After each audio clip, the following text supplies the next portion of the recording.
दोस्तों लेवियथन एक खौफनाक समंदरी मखलूक है जिसका जिक्र मसीहियत की मजहबी किताब बाइबल और अब्रानी जबान की तारीखी किताबों में किया गया। यहूदी रवायात में इसे एक शैतानी मखलूक के तौर पर जाना जाता है जो क़यामत के दिन मारा जाएगा और इसका गोश्त नेक लोगों को खाने के लिए दिया जाएगा। नाज़रीन अकरम, मगरबी अदब अफसाने में इसे एक सियासी इस्तारा के तौर पर इस्तेमाल किया गया है। दोस्तों लेवियथन जो तवील अरसे से सोया हुआ था अब जाग चुका है और 2026 में इसकी वापसी होगी जो इंसानों को तबाह कर देगा। दोस्तों ऐसी पेशन गोइयां सोशल मीडिया पर की जा रही हैं। दोस्तों आइए लेवियथन को थोड़ा तफसील में समझने की कोशिश करते हैं। अस्सलाम वालेकुम दोस्तों समंदर की खौफनाक मखलूकात दुनिया के लिए खतरा बन रही है। क्या कोई बड़ी आफत आने वाली है? समुद्र की गहराइयों में छुपी मखलूकात अचानक सामने क्यों आ रही हैं? पहले एंगुलर फिश, फिर डूमडे फिश और अब लेवियथन। ये महज इत्तिफाक है या किसी खौफनाक हकीकत की शुरुआत? दोस्तों जापान में 2011 के जल्जले से पहले ये मछली नजर आई थी और फिर तबाही आ गई और दोस्तों अब हाल ही में लेवियथन मखलूक को देखा गया। दोस्तों ये वो मखलूक है जिसे सदियों से एक अफसाना समझा जा रहा था कि क्या वो वाकई मौजूद है। दोस्तों कदीम किताबों में इसे खुदा की सबसे बड़ी तख्लीक कहा गया है।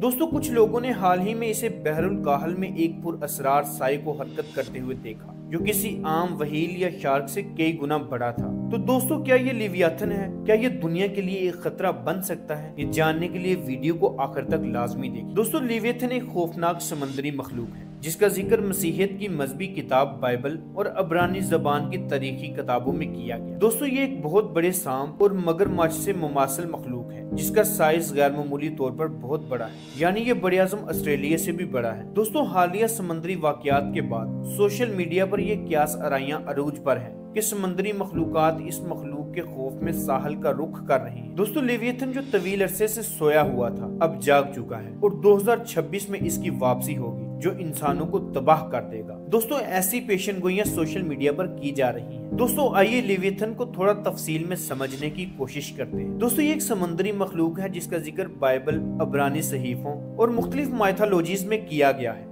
बाज रवायात में ये एक अजदहा नमा मखलूक है जबकि कुछ में इसे एक बेइंतहा बड़ा मगरमच्छ या वहील माना जाता है। दोस्तों बाइबल और तौरात में इसका जिक्र मिलता है। इसे खुदा की एक जबरदस्त मखलूक कहा गया है जो नाकाबिले तस्खीर है। दोस्तों यहूदी रवायात में इसे एक शैतानी मखलूक के तौर पर जाना जाता है जो क़यामत के दिन मारा जाएगा और इसका गोश्त नेक लोगों को खाने के लिए दिया जाएगा। नाज़रीन अकरम, मगरबी अदब अफसाने में इसे एक सियासी इस्तारा के तौर पर इस्तेमाल किया गया है। नाज़रीन अकरम, अगर ये मखलूकात वाकई वापस आ रही हैं तो सवाल ये पैदा होता है कि क्या समंदर में कुछ ऐसा हो रहा है जो हम नहीं जानते? क्या कोई कुदरती तबाही आ रही है या फिर किसी और बड़ी साजिश का हिस्सा है? सबसे पहले एंगुलर फिश को देखा गया जो समंदर की गहराइयों में रहती है जहाँ पर रोशनी का नामो निशान नहीं होता। उसका एकदम से साहले समंदर पर आना और उसके बाद डोम से फिश का नमूदार होना जो कि खतरे की एक घंटी है।